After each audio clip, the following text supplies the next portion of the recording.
Shedeur Sanders saga, because we're going to get to the top of the hour here, and I don't know whether he's going to be, it might just be right here at 4 o'clock in that top slot Yeah. of the second round where he gets taken. But it's a curious thing that if he hasn't been selected yet, that means all the teams who've already picked had decided they didn't need a quarterback, at least not there. And how much higher do they have him separated than other quarterbacks that are in the draft? Are those teams still going to be willing to wait? And I don't think for a professional franchise that his name does a lot more than sell extra jerseys, which that's a component here, but that's not ultimately the goal. So where he really fits, it's kind of unclear. His pro comps haven't been great. It's assumed that yes, he belongs in this league, but no one really has an idea. I mean, the sports books didn't have an idea. The analysts don't really have an idea. We heard yesterday that Pittsburgh was maybe going to be the most likely fit, and then Derek Harmon gets drafted there. But it's a really interesting, I want to call it saga with Shedeur, because there was so much going into it, from the reputation with his dad and everything that happened at Colorado to his draft room and the party, and it's just, I think at this point they have painted themselves into the we're great, we're special, we're elite corner. But when the rest of the world tells you by virtue of not picking you, no, you're not, or at least you're not where you think you are, it's got to be weird. And in some ways, I feel bad for Shedeur because I don't think he invited all of this. But then again, he does some things that he doesn't exactly diminish a lot of that talk either. So not sure what you think about him falling. I think from a football perspective, it makes sense. I think from a team need perspective, there weren't a lot of options of teams that really needed him. And now you're going to see teams who say, okay, we got our first guy in. We have the luxury of trying to figure it out with a quarterback now. But what are your thoughts on Shedeur? I mean, I'm gonna try to get to the why he fell, and then I'll try to get to like how I feel about he fell. I feel like there's a few reasons as to why he fell. The NFL is about fits, right? It's not just about Yes. the most talented player. It's about schemes. It's about systems that players know. It's about, ease of coming in. And this is complicated language that these guys are learning. We've heard Andrew Nemec. We've heard Joey Harrington. Many people. Will Ortner has talked about the complexity of an NFL offense specifically. And I'm not saying Shedeur Sanders is dumb. What I'm saying is in the first round, you are paying these guys the most money out of the entire draft. So you've got to be sure, or at least the most sure, out of everyone that you're looking at, that this fit is going to work out the best. And what did we have? 19 out of the 32 picks in the first round were big guys. They were offensive and defensive linemen. Mm-hmm. So it seems to me that this year, I don't know if this is a normal like year-to-year thing. It seems like values change from year to year, but this year in 2025, teams weren't valuing quarterbacks as much. Was that because the overall class didn't necessarily look as good? I think that's the biggest part of it. I Yeah. think beyond Cam Ward, you didn't have a lot of guys that you could look at and say, I can see that guy being a starter right away and being successful at it. They're all Yeah. they're more projects. And Shedeur Sanders could end up going on to be a great NFL quarterback, but he hasn't shown enough just on tape to give the team the confidence that yes, we would take you in the first round to do exactly that. We got to see it first. We got to see you play in this league. Yeah, and that really quickly, Will, I'll let you come in after this. I just think the other reason, because I'm not so sure about the talent. I mean, it seems like it's there, but I just wonder about the fit, and then, frankly, the level of talent on the other guys, like with a Josh Connerly being taken, a Derek Harmon being taken specifically at 21 with the Steelers over Shedeur Sanders for a team that needs a quarterback badly. Like, okay, well, I think that his talent means more to this team, or that's what that team is saying, than Shedeur Sanders' upside. On top of that, I think that Dion, honestly, having the presence of Dion, and I'm not sure that it's correct or not, like as far as like whether or not teams should be reacting this way, but I just think the presence of Dion Sanders there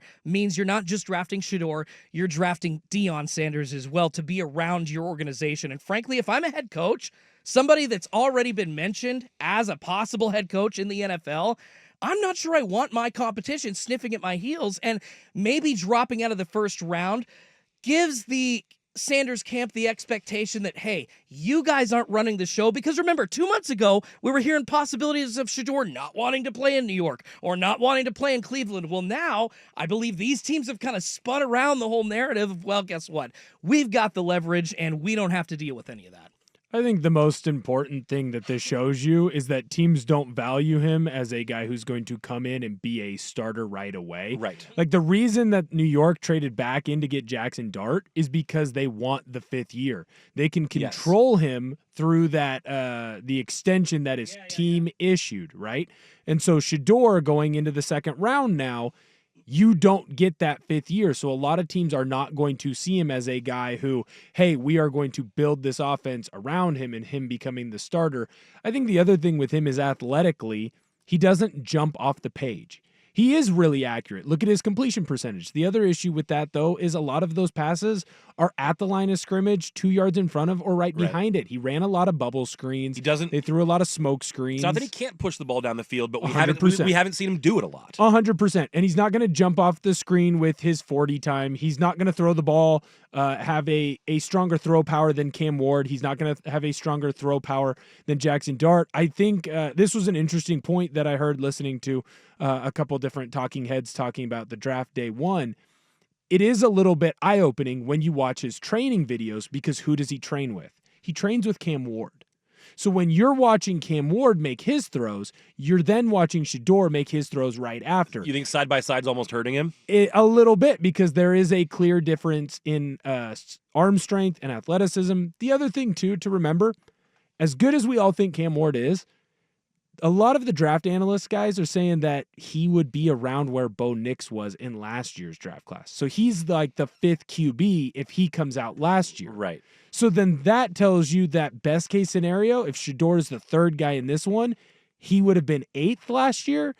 It's just a different class. There aren't as many teams that need him.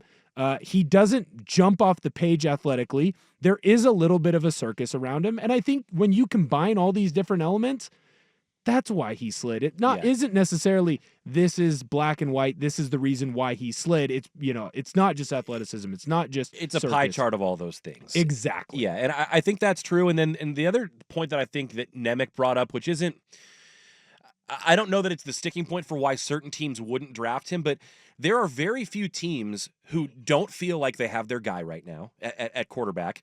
And then also, if they don't have their guy, are the coaches in that situation not worried for their job? Because like you mentioned, Schultze, is dad going to be sniffing around? Well, not just like what's going on with son, but like if you're in Cleveland, are they looking over their shoulder for like if he goes? Let's say that they get him to back up Tua in Miami. Yeah. Is he taking over Mike McDaniel's job too? And I don't know that the GM or ownership or scouts would care about that, but if the coach has a say in that, you might not want your potential replacement's kid on your roster and in the fold. Yeah, he literally doesn't.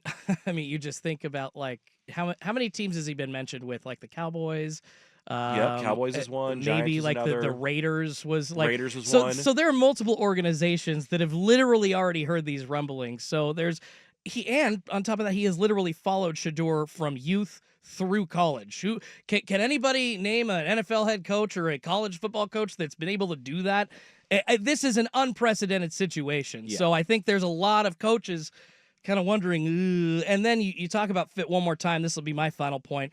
I think I brought this up during the break. Cleveland's cold. New York's cold. Pittsburgh's cold. I don't think it may have as much to do with talent as it has to do with fit here. It looks to me, if you're looking where he could go, Nollins, because they've got a dome, would be the best spot for him, and they badly, badly need somebody. And second round value for Shedeur looks a lot better for them than first round value because there's like 6 other holes on the Saints roster as well.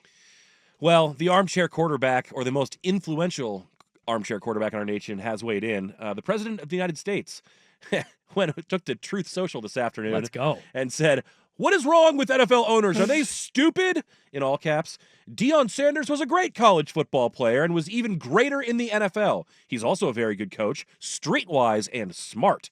Therefore, Shedeur, his quarterback son, thank you for explaining who Shedeur is, has, all caps, phenomenal genes, and is all set for capitalized greatness.